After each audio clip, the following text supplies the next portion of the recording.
Quando Jesus e os discípulos desceram no cenáculo, passaram por este vale do Cedron. É interessante que quando estavam chegando a esse jardim de árvores, oliveiras, e muitas vezes Jesus tinha reunido com seus discípulos por aí, era um lugar sossegado, poderiam conversar, Jesus podia responder às perguntas deles. Portanto, Judas, já sabendo que Jesus viria para esse lugar, ele falou com os líderes para preparar um destacamento de soldados e guardas do sumo sacerdote. É interessante que debaixo do poder de Roma havia essa possibilidade de um certo governo dentro do governo romano, que era da própria liderança do povo. Sumo sacerdote, os principais sacerdotes, os fariseus. Então eles mandaram esse destacamento para prender a Jesus. E quantas vezes eles queriam prendê-lo? Não esqueçam que capítulo 7 já tinham mandado um grupo de pessoas para pegar Jesus e não pegaram. E ficaram muito decepcionados com essa falta de Nicodemos, os outros a trazer Jesus. Mas esta vez esse grupo chega assim com armas, chega com paus, chega com tochas e com esse grupo meio sem muita organização. E lá está Judas na frente. Quando eles chegaram perto de Jesus e os discípulos atrás dele, propriamente dito, ele pergunta quem que está procurando. Eles dizem: estamos procurando Jesus de Nazaré. E de repente Jesus fala: sou eu. Não esqueçam que no livro de João, sou eu, é uma manifestação de Deus, é o nome de Deus sagrado que Jesus aplica a si mesmo. E assim o que acontece é que esse grupo recua e cai para a terra. Quem explica bem essa queda, essa falta de poder se enfrentar com esse Senhor da Glória, a ser uma pessoa como qualquer outro na aparência, mas que tinha também esse poder de Deus na sua vida. Ainda que nós não sabemos como explicar esta queda para a terra, logo eles se levantaram e foram para a frente para enfrentar o Senhor Jesus novamente. Daí Pedro, com toda essa bravura dele, tira a espada, parece que uma ou duas espadas estavam com os discípulos, e avançou contra um daqueles servos do sumo sacerdote, que ele conhecia, ou pelo menos João conhecia o nome, que era Malco. E como ele não acertou bem a cabeça dele, só pegou a orelha, e como sabemos os outros evangelhos sinóticos, Jesus curou na hora. Ele não era para se levantar agora e lutar fisicamente contra essas forças. E Jesus então se colocou à disposição para eles levarem lá para o julgamento. O interessante desse texto todo é que Judas, que vai indicar quem é Jesus, para eles não prenderem um outro discípulo, que Jesus vai dizer que esse levar dele só e não dos outros, deixar eles fugirem, é que ele não perdeu nenhum deles. Isso foi aquilo que Jesus tinha falado, que ele não tinha perdido. E que nenhum outro dos discípulos foram mortos com ele, só ele. O interessante também nesse texto é o fato que Jesus se identifica como Jeová em pessoa na terra, na pessoa encarnada de Jesus Cristo. João quer em todo o seu evangelho que nós entendamos que Jesus é mais que um homem. Ele não é somente filho de Maria, ele é filho de Deus e também filho do homem. E que ele está pronto a sofrer. E ele até disse, esse cálice não é para eu beber, não é para nós lutarmos para não ser preso, para não ser crucificado. É para essa finalidade que ele veio.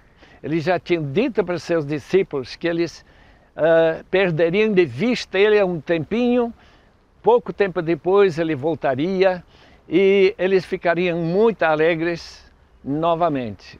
A tristeza então tomou conta deles por um tempinho, enquanto Jesus não resistiu e eles até fugindo a maior parte deles, mas no fim, a ressurreição é o fim dessa história maravilhosa da paixão do Senhor Jesus.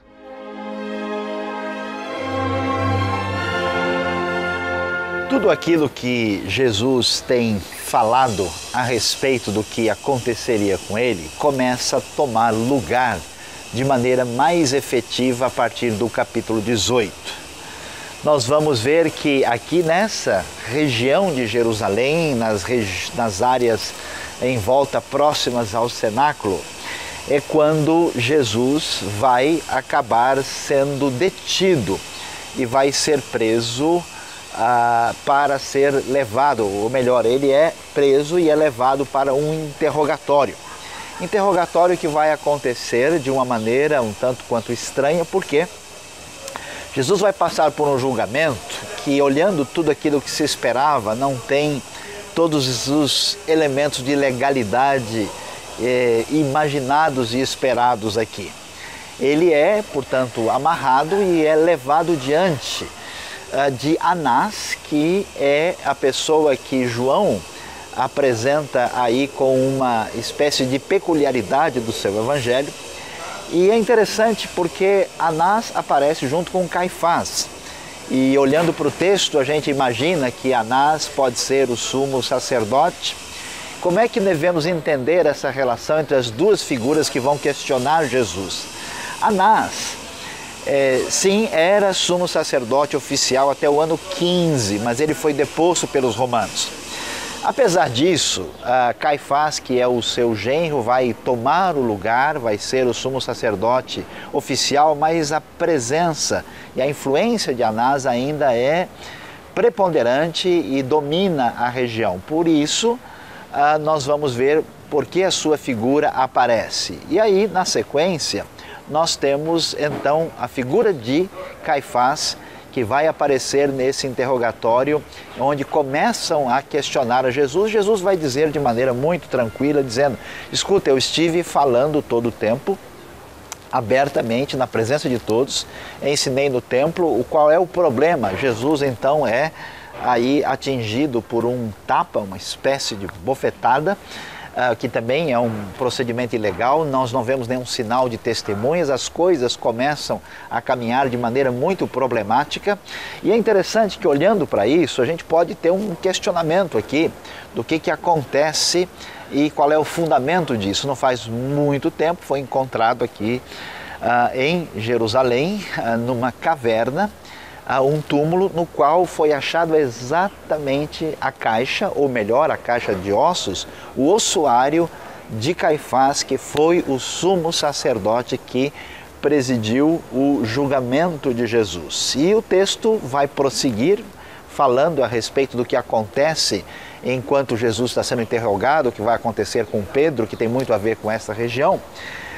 Mas nós vamos ver que depois eles saem daqui, saem da casa de Caifás, que ficava exatamente nessa área, nessa região, de um lugar mais rico, e da casa de Caifás, dessa localidade aqui onde estava, vamos dizer, o bairro mais nobre de Jerusalém, é que eles vão para a localidade do Pretório, ali junto à Fortaleza Antônia, perto do templo, para prosseguir aquilo que estava predito, previsto por Jesus e que envolve o seu momento de prisão, morte, crucificação, ou melhor, na linguagem de João, da sua própria glorificação.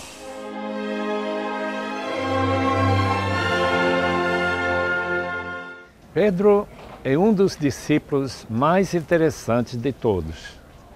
Jesus tinha mudado o nome dele de Simão para Pedro, ou Cefas em aramaico, que quer dizer rocha. A ideia de rocha é estabilidade, segurança. E Pedro mostrou na sua autoconfiança, bastante segurança, que ele não negaria Jesus, ainda que Jesus tinha falado que ele o negaria. Agora ele vai acompanhar esse outro discípulo, esse é o título que esse outro discípulo tem, mas não sabemos quem ele era. Tradicionalmente ele era o discípulo amado, que seria João, mas também poderia ser Tiago. Por quê? Porque nem João nem Tiago são mencionados no livro de João, por nome. Então, aquele outro discípulo, conhecido pelo sumo sacerdote, tem acesso ao pátio do sumo sacerdote. E Pedro, que queria acompanhá-lo, chega até a porta, mas não pode entrar, porque ele é barrado. Mas esse outro discípulo disse, ele está comigo, então ele também entrou. Mas logo que entrou, aquela moça que estava cuidando da porta, que era uma espécie de porteira, disse para ele, o senhor não foi um de seus discípulos? E Pedro então nega Jesus a primeira vez. Lá no pátio do sumo sacerdote tem um braseiro onde estão se aquecendo, porque era frio, de noite, mês de abril. Pedro então se ajuntou àqueles que estavam se aquecendo em volta daquela fogueirazinha para se aquecer. E logo um daqueles, provavelmente um dos guardas que aprisionou a Jesus, reconheceu Pedro, disse, você foi um deles. Mas Pedro nega assim com muita veemência que ele não era.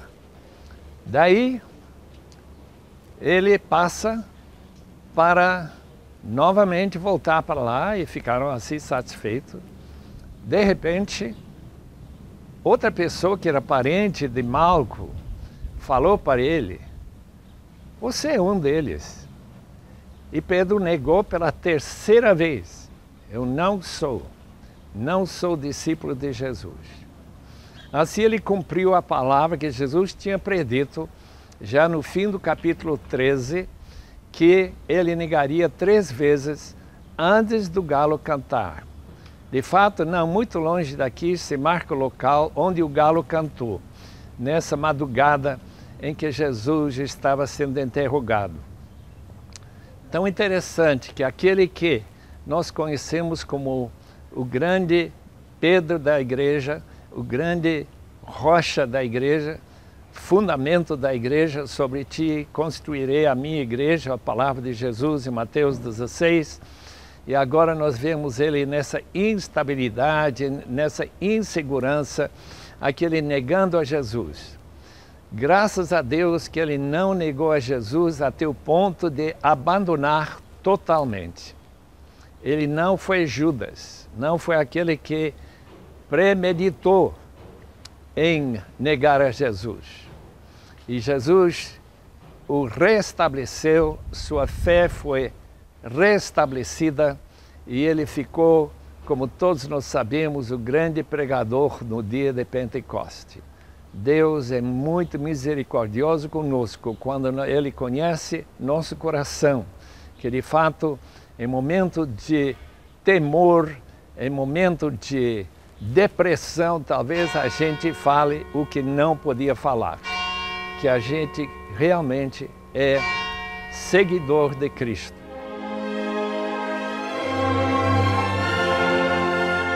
Quando a gente vê aqui no capítulo 18, Sayão e André, a gente vê que Pilatos ele titubeia bastante, né, em relação à tomada de decisão. E ele era, como a gente conversou um pouco, ele era autoridade, ele era o procurador, né, dos romanos. Sim. Ali, ele tinha uma autoridade, né, definida claro. Ali. Sim. Mas ele não toma a decisão. Por quê? Não sei, vocês podem me corrigir, mas eu acredito que nesse momento ele está acostumado com tanta barbaridade, tanta gente cruel, criminosos, né?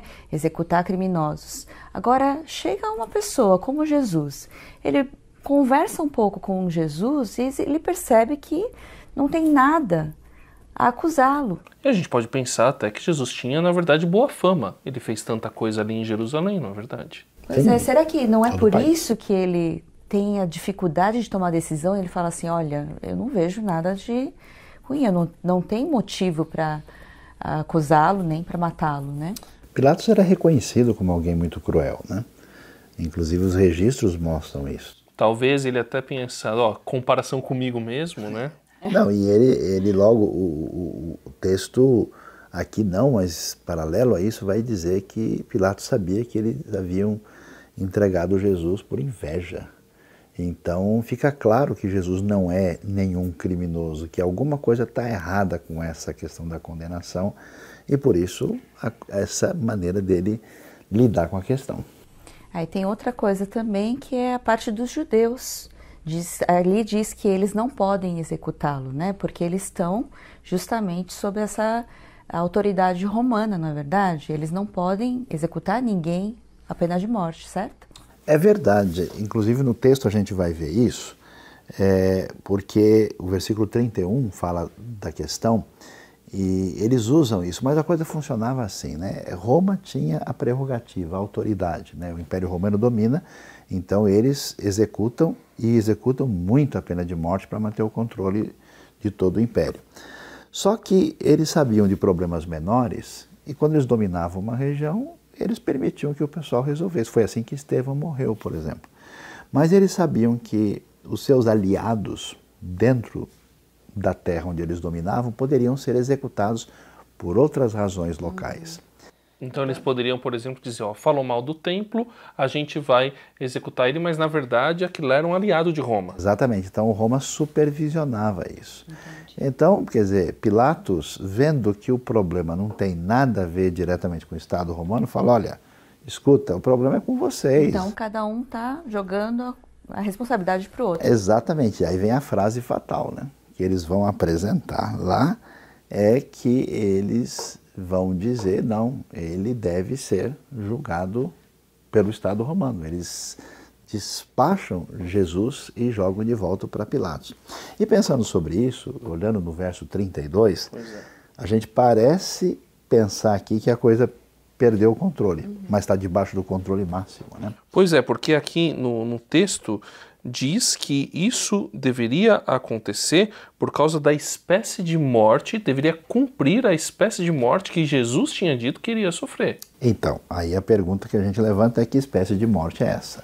Se Jesus entrasse na lei judaica de condenação, ele não morre pela lei judaica, porque se fosse ele seria apedrejado, como foi o caso de Estevão, que esse era o costume e a prática que vem desde a própria lei lá atrás. Então, quando Jesus é lançado, vamos assim dizer, pela jurisdição romana diretamente, ele vai sofrer a pena de morte romana, que é a crucificação. E aí nós temos o cumprimento do que vem lá do Deuteronômio, daquele que é pendurado no madeiro, que é levantado no madeiro.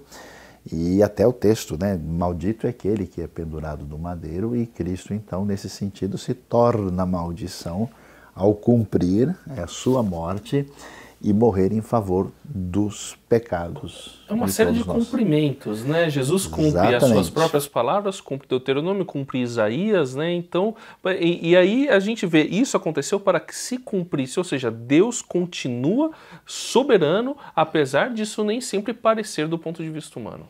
Mas você vê, né? Nessa sequência dessa condenação que se desdobra na crucificação, aparece lá a ideia clara de que Jesus é rei dos judeus. Pois e é. aí, o que você pode nos dizer sobre essa frase tão especial no texto? A gente vê aqui no texto, Suzy, eu acho que você vai concordar comigo nisso, que na verdade tanto os judeus como os romanos estão tentando fazer uma espécie de sátira. Eles querem, na verdade, ser sarcásticos com Jesus. Você falou que é rei, então tá aqui, vamos te coroar. E colocam a coroa de espinhos, colocam as vestes, e depois vão levantar e vão colocar a placa. E antes mesmo Pilatos já vai falando, esse aqui não é o rei de vocês? Por que vocês estão querendo fazer tudo isso? Mas aqui a gente vê que de forma, eu consigo enxergar assim, que de forma um pouco diferente. Deus está reafirmando o seu reino de uma forma que a gente não consegue e os judeus não conseguiriam entender, os religiosos não conseguiriam entender, e assim estabelecendo o reino de Deus através do sacrifício do seu filho, através do sacrifício do cordeiro. A gente pode entender dessa forma, professor Sayão? Não, com certeza. A gente vai ver isso. É esse elemento satírico, mas Deus está agindo para confirmar que Jesus é o rei. Tem um detalhe aí que vale a pena a gente pensar. Você lembra que sobre Jesus vai ser escrito, né, em latim, grego e em hebraico, que Jesus é rei dos judeus. E há uma tradição que discute como é que isso foi escrito, porque nós não temos a placa, né? E que se a gente colocar a frase completa, Jesus Nazareno e rei dos judeus, em hebraico vai dar Yeshua Hanotzri ve Hamelech HaYehudim. Isso traz as 4 primeiras letras que traz Yud, Rei, Vav, Rei, que são do nome de Deus. Isso tem muito alinhamento com esse eu sou que aparece e que tem um impacto impressionante aí no texto. E a gente pode entender que assim o reino de Deus está estabelecido, ele está sendo colocado ali diante de todos, e ali que a gente pode ter o início dessa nova aliança agora, desse novo povo que é formado nessa chegada do reino. Com toda certeza. Esse reino que parece, né, uma derrota completa de Jesus é, na verdade, a sua grande vitória. Agora, Suzy, nessa história aparece aí um conceito tão valioso que envolve a ideia de verdade, né? E aí o que você pode, da sua leitura e compreensão aí de João 18, dizer sobre a verdade? A verdade é um conceito muito importante em João, inclusive ele apareceu bastante, ele apareceu no capítulo 8, né? Só que a verdade aqui, Sayão, André, não é uma verdade assim num conceito, como uma tese, uma assim. tese, uma ideia, né, que a gente pode trazer do grego. Aqui não, aqui ele fala da própria pessoa de Jesus. Ele é a verdade. Então ele dá testemunho dele mesmo, porque ele é a verdade. Ele dá testemunho do Pai. Ele é a revelação do Pai para todos eles, então... Mais uma vez traz a questão do divino, né? Do Messias de Deus. A verdade é pessoal e nela a gente pode confiar plenamente. Completamente. Né?